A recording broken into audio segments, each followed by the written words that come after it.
ಎಲ್ಲರಿಗೂ ನಮಸ್ಕಾರಗಳು. ಸ್ಪರ್ಧಾತ್ಮಕ ಪರೀಕ್ಷಾ ಮಾಹಿತಿ ಯೂಟ್ಯೂಬ್ ಚಾನಲ್ಗೆ ಎಲ್ಲರಿಗೂ ಸ್ವಾಗತ. ಇವತ್ತು ನಾವು ಅಭ್ಯಾಸದ ಜೊತೆಗೆ ವ್ಯಾಯಾಮ ಮತ್ತು ಆರೋಗ್ಯಕರವಾದ ಆಹಾರ ಯಾವ ರೀತಿ ಮುಖ್ಯ ಎಂಬುದರ ಕುರಿತಾಗಿ ಸವಿಸ್ತಾರವಾದ ಮಾಹಿತಿಯನ್ನು ಈ ವಿಡಿಯೋದಲ್ಲಿ ಚರ್ಚೆ ಮಾಡೋಣ. ವಿಡಿಯೋವನ್ನು ಕೊನೆವರೆಗೂ ನೋಡಿ.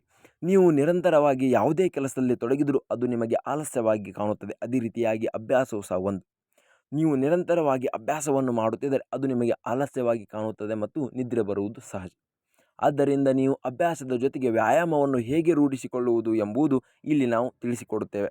ಅಂದರೆ ಕೇವಲ ಅಭ್ಯಾಸವಾಗಲಿ, ಕೇವಲ ಯಾವುದೇ ಒಂದು ಕೆಲಸವಾಗಲಿ, ಅದೇ ಕೆಲಸದಲ್ಲಿ ನೀವು ನಿರಂತರವಾಗಿ ತೊಡಗಿದರೆ ಅದು ನಿಮಗೆ ಆಲಸ್ಯಕರವಾಗಿ ಕಾಣುತ್ತದೆ. ಅದೇ ರೀತಿಯಾಗಿ ಅಭ್ಯಾಸವು ಸಹ ಒಂದು.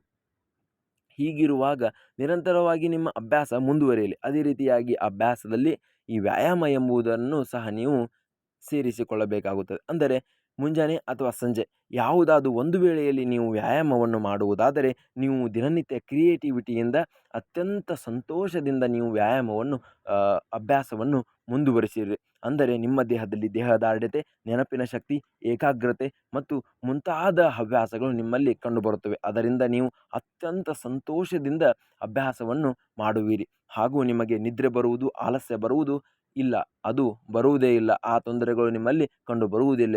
ಆದ್ದರಿಂದ ನೀವು ವ್ಯಾಯಾಮವನ್ನು ರೂಢಿಸಿಕೊಳ್ಳಬೇಕಾಗುತ್ತದೆ. ಹೀಗಿರುವಾಗ ವ್ಯಾಯಾಮವು ಅದರ ಜೊತೆಗೆ ಆಹಾರ ಸೇವನೆಯು ಅಷ್ಟೇ ಮುಖ್ಯವಾಗಿದೆ. ಕೇವಲ ನೀವು ವ್ಯಾಯಾಮ ಮಾಡುವುದು ಮತ್ತು ಅಭ್ಯಾಸದಲ್ಲಿ ತೊಡಗಿಕೊಳ್ಳುವುದು ಆದರೆ ಅದರ ಜೊತೆಗೆ ಆಹಾರ ಸೇವನೆಯು ಅತಿ ಮುಖ್ಯವಾದ ಪಾತ್ರವನ್ನು ವಹಿಸಿದೆ. ನೀವು ಒಂದು ರೀತಿಯಲ್ಲಿ ಹೊರಗಿನ ಮತ್ತು ಒಳಗಿನ ಆಹಾರ ಅಂದರೆ ಜಂಕ್ ಫುಡ್ ಮತ್ತು ಮನೆಯಲ್ಲಿರುವ ಆಹಾರಗಳು ಬರುತ್ತವೆ. ಮನೆಯಲ್ಲಿರುವ ಆಹಾರಗಳನ್ನು ಅಂದರೆ ತರಕಾರಿ, ಹಣ್ಣುಗಳು ಮುಂತಾದವುಗಳನ್ನು ಸೇವನೆ ಮಾಡುವುದು ಒಳ್ಳೆಯದು ಆಗಿದೆ. ಅಂದರೆ ಅತಿಯಾಗಿ ಆಹಾರ ತಿನ್ನುವುದರಿಂದ ಸಹ ನಿಮ್ಮಲ್ಲಿ ಆಲಸ್ಯ ಮತ್ತು ನಿದ್ರೆ ಬರುವುದು ಸಹಜವಾಗಿದೆ. ಮತ್ತು ಊಟವನ್ನು ಮಾಡಿದ ಕೂಡಲೇ ನೀವು ಹೊರಗೆ ಒಂದು ಸ್ವಲ್ಪವಾದರೂ ವ್ಯಾಯಾಮ ಅಥವಾ ವಾಕಿಂಗ್ ಮಾಡಲೇಬೇಕಾಗುತ್ತದೆ.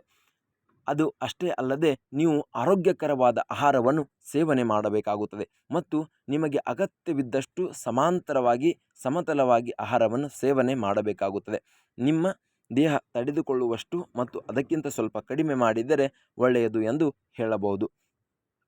ಅದೇ ರೀತಿಯಾಗಿ ನಿಮಗೆ ನಿಯಮಿತವಾದ ಆಹಾರವನ್ನು ಸೇವಿಸಿ ಮತ್ತು ಅದಕ್ಕೆ ತಕ್ಕಂತೆ ವ್ಯಾಯಾಮವನ್ನು ಮಾಡಿ ಅದರಿಂದ ನಿಮಗೆ ಅಭ್ಯಾಸಕ್ಕೆ ಅತ್ಯಂತ ಮುಖ್ಯವಾದ ಪಾತ್ರವನ್ನು ಈ ವ್ಯಾಯಾಮ ಮತ್ತು ಆಹಾರ ಸೇವನೆ ವಹಿಸುತ್ತವೆ.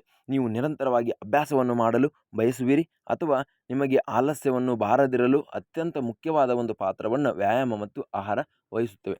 ನಿಮಗೆ ಅಭ್ಯಾಸವನ್ನು ಮಾಡಲು ನಿರಂತರವಾಗಿ ಆಗುತ್ತಿಲ್ಲವೇ ಅಥವಾ ನಿದ್ರೆ ಬರುತ್ತಿದೆ ಅಥವಾ ಆಲಸ್ಯ ಬರುತ್ತಿದೆ, ಅದಕ್ಕೆ ಪರಿಹಾರವೇ ವ್ಯಾಯಾಮ ಮತ್ತು ಆಹಾರ. ಇದನ್ನು ನೀವು ನಿಯಮಿತವಾಗಿ ಸಮಾಂತರವಾಗಿ ಮಾಡುವುದೇ ಆದರೆ ನೀವು ಅಭ್ಯಾಸವನ್ನು ನಿರಂತರವಾಗಿ ಅತ್ಯಂತ ಕ್ರಿಯೇಟಿವಿಟಿಯಿಂದ, ಅತ್ಯಂತ ಏಕಾಗ್ರತೆಯಿಂದ, ಅತ್ಯಂತ ಸಂತೋಷದಿಂದ ವ್ಯಾಯಾಮವನ್ನು ಮತ್ತು ಆಹಾರ ಸೇವನೆಯನ್ನು ಮತ್ತು ಅಭ್ಯಾಸವನ್ನು ಮಾಡುವಿರಿ. ನಿಮ್ಮಲ್ಲಿ ವ್ಯಾಯಾಮ ಮತ್ತು ಆಹಾರ ಸೇವನೆಯನ್ನು ಅತ್ಯಂತ ಸಮತಲವಾಗಿ ಸುಗಮವಾಗಿ ಮಾಡುವುದರಿಂದ ನಿಮ್ಮಲ್ಲಿ ಕ್ರಿಯೇಟಿವಿಟಿ, ಏಕಾಗ್ರತೆ, ನೆನಪಿನ ಶಕ್ತಿ ಮುಂತಾದವುಗಳು ನಿಮ್ಮಲ್ಲಿ ಬೆಳೆದುಕೊಳ್ಳುತ್ತವೆ ಹಾಗೂ ನೀವು ಅತ್ಯಂತ ಸುಗಮವಾಗಿ ಅತ್ಯಂತ ಸುಲಭವಾಗಿ ಅಭ್ಯಾಸವನ್ನು ಮಾಡುವಿರಿ. ಇದು ಇವತ್ತಿನ ವಿಷಯವಾಗಿತ್ತು. ಹಾಗೂ ಇಂತಹ ವಿಡಿಯೋಗಳಿಗಾಗಿ ನಮ್ಮ ಯೂಟ್ಯೂಬ್ ಚಾನಲ್ನ ಸಬ್ಸ್ಕ್ರೈಬ್ ಮಾಡ್ಕೊಳ್ಳಿ. ಈ ವಿಡಿಯೋ ಇಷ್ಟವಾಗಿದ್ದರೆ ಲೈಕ್ ಮಾಡಿ, ಶೇರ್ ಮಾಡಿ, ಸಬ್ಸ್ಕ್ರೈಬ್ ಮಾಡ್ಕೊಳ್ಳಿ ಎಂದು ಹೇಳ್ತಾ ವಿಡಿಯೋನ ಕೊನೆಗೊಳಿಸ್ತಾ ಇದ್ದೀವಿ. ಎಲ್ಲರಿಗೂ ಧನ್ಯವಾದಗಳು.